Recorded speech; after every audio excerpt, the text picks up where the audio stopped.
आए और हमारे जो भी यूथ हमारे यहाँ पर इकट्ठा हुआ है उनके बीच उनके जीवन को सही दिशा में चलने के लिए, अपने लक्ष्य को हासिल करने के लिए हम किस प्रकार से अपने जीवन को हासिल कर सकते हैं, हमारे शिक्षाविद हमारे बीच बैठे हुए डॉक्टर श्री गोपाल प्रसाद जी, आपसे निवेदन है कि आप आएँ और बच्चों को हमारे जो है 2 शब्द रखें ताकि अपने जीवन को हम समझ सकें। बहुत बहुत धन्यवाद संचालक महोदय।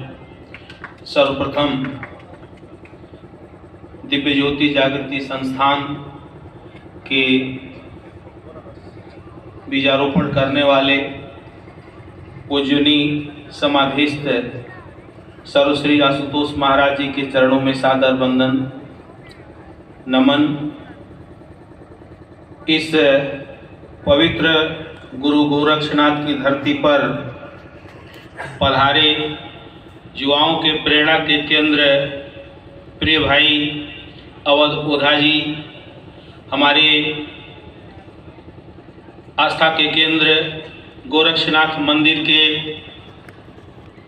महान पुजारी परम आदरणीय श्रद्धेय सोमनाथ जी महाराज, इस सभा में उपस्थित हमारे संत विद्वज्जन, प्यारे बच्चों, माताओं एवं बहनों, ये हम लोगों के लिए बहुत सौभाग्य की बात है कि सर्वश्री आशुतोष महाराज जी के प्रेरणा से एक सब दिवसीय जो भागवत कथा का आयोजन चंपा देवी पार्क में आयोजित है, इसमें एक और सुंदर कड़ी लगी जब प्रिय हमारे ओझा जी का कार्यक्रम लगा, क्योंकि ओझा जी के बच्चे ऑनलाइन माध्यम से दीवाने हैं और उनको साक्षात सुनने का, उनके मंत्र को समझने का अवसर यहाँ के दिव्य ज्योति जागृति संस्थान परिवार के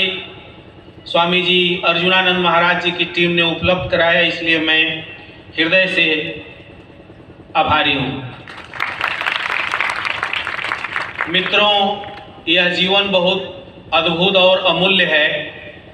इसमें विभिन्न प्रकार के क्रियाकलाप आपको करने हैं, जिसमें कि अभी हमारे सोमनाथ जी महाराज ने बताया कि युवाओं के सामने बहुत सारा चैलेंज है, लेकिन इन्हीं चैलेंजों में हमारे सामने समाधान भी है और उन समाधान में एक बहुत मुकम्मल समाधान है आध्यात्मिक समाधान, क्योंकि दुनिया में भौतिकता बहुत है और इस भौतिकता से हमें दूर भी नहीं जाना है, लेकिन इस भौतिकता के साथ साथ हमारी जो अपनी परम गति है, जो परम लक्ष्य है, उसको प्राप्त करना है।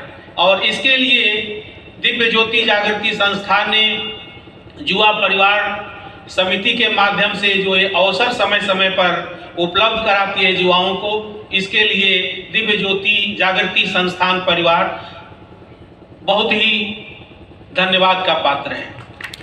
इसी कड़ी में यथार्थ जो संस्थान की स्थापना, IAS कोचिंग की स्थापना प्रिय आदरणीय ओझा जी ने जो प्रयागराज में किया है, वो तो एक शुरुआत थी। बहुत सारे संस्थानों की स्थापना इन्होंने की है और एक टीचर का यही गुण भी होता है कि वह अपने जैसे हजारों लाखों संस्थानों युवाओं को तैयार करे।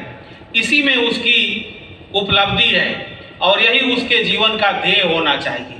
और हमारे वेद वाक्यों में चरे वेती अभी कल प्रयागराज रहे, आज आए और हम लोग यहाँ जो समागम कर रहे हैं, इसमें युवाओं के कुछ शंकाओं का समाधान आपके मुख से होगा, जो बहुत ही इंस्पिरेशन का काम करेगा, बहुत ही प्रेरणा का काम करेगा। और मित्रों, ज्ञान की किसी में कमी नहीं है। ज्ञान तो हमारे युवाओं में, हमारे विद्वज्जनों में कूट कूट करके भरा हुआ है। सिर्फ जैसे एक माचिस की तीली एक दीपक को जो है रोशन करके पूरे संसार को रोशन करती है, उसी तरीके से गुरुओं का काम होता है। और इस कड़ी में माननीय अवध ओझा जी बहुत ही अच्छा काम कर रहे हैं, इसलिए बहुत ही ये बधाई और साधुवाद के पात्र हैं। और अब मैं बहुत ज़्यादा समय आपका नहीं लूँगा, क्योंकि आप जिनको सुनने के लिए आए हैं सुने। हमारी ढेर सारी शुभकामनाएं सर्वश्री आशुतोष महाराज जी के चरणों में, मंच पर आसीन हमारे महाराज जी के चरणों में श्रद्धा सुमन। जय हिंद, जय भारत।